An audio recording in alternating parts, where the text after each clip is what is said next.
Go on, mate. So, welcome to Elstow Abbey. Originally founded in 1078. We reckon it's about that time. It's unclear because it was in the Domesday Book. It's mentioned in the Domesday Book, but 4 years before it wasn't mentioned. Oh, right. So we went halfway through the 4 year period and said, right, it was founded in 1078. 1078.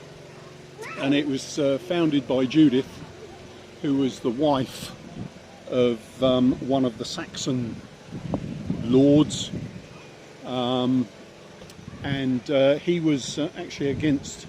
Judith was William I's niece. Oh, right. So William the Conqueror was her uncle. Oh, wow. So and this goes back, so this is basically founded by William the Conqueror's niece. Yes. Wow. Now, we're not sure what the reasoning was for this, why she founded it here, other than her husband had been part of the rebellion against William. Oh. And he got away with it once, but when he rebelled again, that was off with his head. William decided, that's it, you're dead. Now, we're not sure whether it was Judith that gave him away, and then for contrition purposes, she founded an abbey here. You think, what, you believe that to be the case, or? Well, the other alternative is she was so mortified by his death that she founded an abbey here. Oh, wow. So it was a Benedictine. Because Elstow itself obviously isn't on any major road map back then. No. And so it was a strange place in the day to form. It when you look at Elstow and you look at it, it's a sort of double height church. And that's because Elstow, as it is now, is a parish church that before the disillusionment of the monastery, Elstow Church reached all the way to the High Street.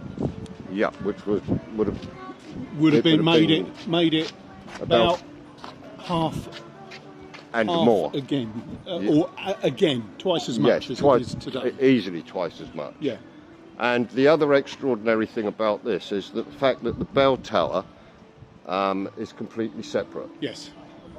Yes, and the belief there is that when they built this place and it extended down to the High Street, you would have a cross and the bells would have been right up in the top of the church. But when they knocked half the church down after the disillusionment of the monastery, and they built another 2 floors on this storage area to house the bells. Oh, wow. So this originally then, this building was a storage area. We believe. And it they was just extended a it storeroom, all up. And they put the last 2 floors on top of it. So the bells are up there, 6 bells. You got some. I did wonder. I listened to them earlier, and I counted 5.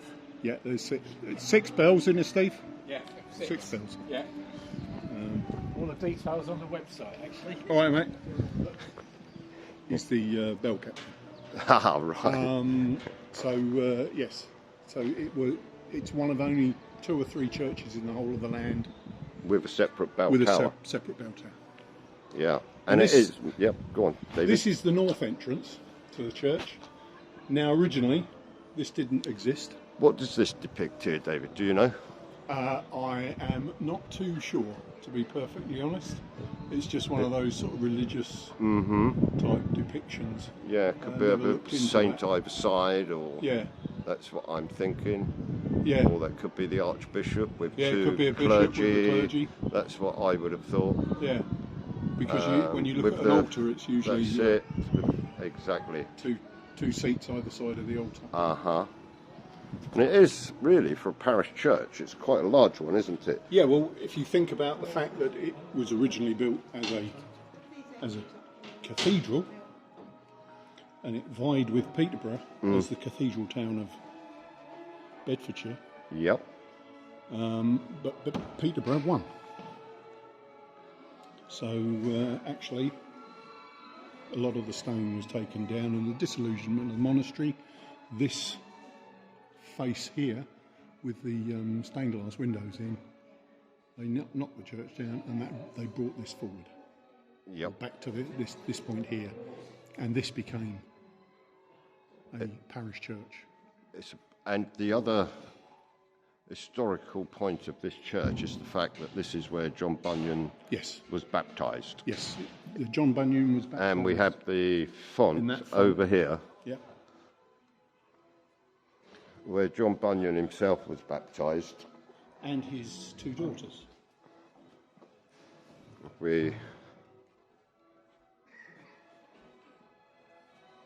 That's what you want to get in there.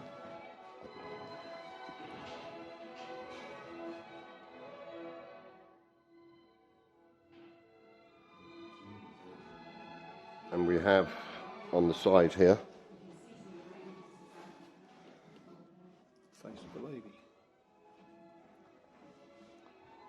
with a tongue out. Yeah, I didn't notice that. Yeah, very good, very good. These are very worn, aren't they? Well, originally, I take it from people standing so close and standing actually on the font itself. What you have to remember here is that this font would normally be at the entrance to the church. Now, the original entrance to the church was over here. So that was the normal entrance to the church, and the font would have stood where that table is. And they would have conducted all the baptisms at the beginning, at the entrance to the church. That's where it would be. The font is usual. All the evil spirits leave Yep. at the door as the child is baptised. Which makes a lot of sense. So when they actually opened the north door and this became a parish church, they moved the font inside to near and the put north it. door.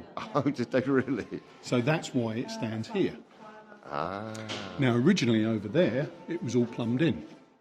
Start with a head. And